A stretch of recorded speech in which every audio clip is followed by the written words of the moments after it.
1 वाटी हिरवे वाटाणे स्वच्छ पाण्याने धुवून घेतलेले आहेत. 200 ग्रॅम पनीर अशा पद्धतीने कट करून घेतलेला आहे.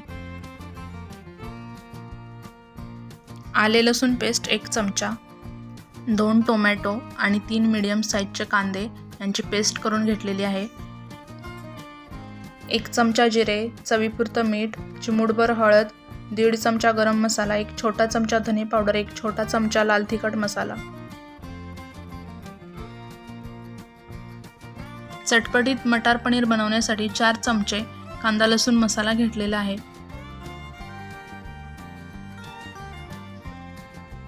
थोडंसं तेल कढईमध्ये गरम करून घ्यायचं आहे. फोडणीसाठी प्रथम जिरे, कांद्याची पेस्ट साधारण 1 ते 1.5 मिनिटासाठी मीडियम फ्लेमवरती भाजून घेणार आहोत.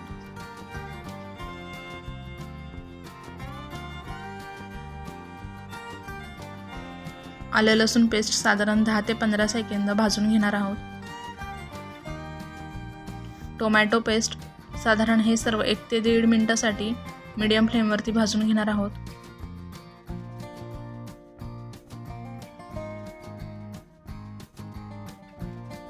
आता याच्यामध्ये सर्व ड्राय मसाले मिक्स करून भाजून घेणार आहोत.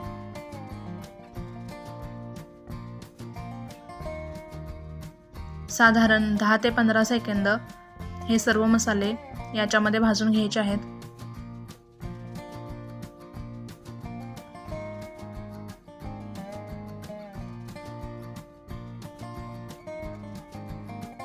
आता याच्यामध्ये हिरवे वाटाणे मिक्स करून घेणार आहोत.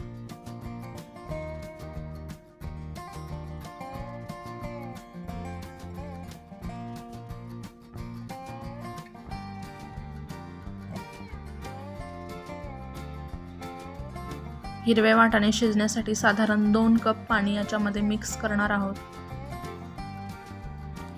हिरवा वाटाणा मीडियम फ्लेमवरती झाकण ठेवून 10 मिनिटांसाठी चांगला शिजवून घेणार आहोत. ही खूप महत्त्वाची स्टेप आहे. मटार शिजायला थोडा वेळ लागतो, म्हणून आपण आधी मटार शिजवून घेणार आहोत. साधारण 10 ते 12 मिनिटांसाठी मटार शिजवून घेतलेला आहे आणि याला चांगला कट आलेला आहे, तुम्ही बघू शकता. आता याच्यामध्ये छोटे छोटे पनीरचे तुकडे आहेत ते मिक्स करणार आहोत. पनीर 7 ते 8 मिनिटांसाठी चांगला शिजवून घ्यायचं आहे. ही सर्व ग्रेव्ही आहे ती पनीरमध्ये ॲब्झॉर्ब झाली पाहिजे. 7 ते 8 मिनिटं झालेली आहेत आणि पनीर मस्तपैकी याच्यामध्ये मिक्स झालेलं आहे. चमचमीत मटार पनीर तयार झालेला आहे. तुम्हाला हा व्हिडिओ आवडला असेल तर लाईक करा, शेअर करा आणि चॅनेलवर नवीन असाल तर सबस्क्राईब करा.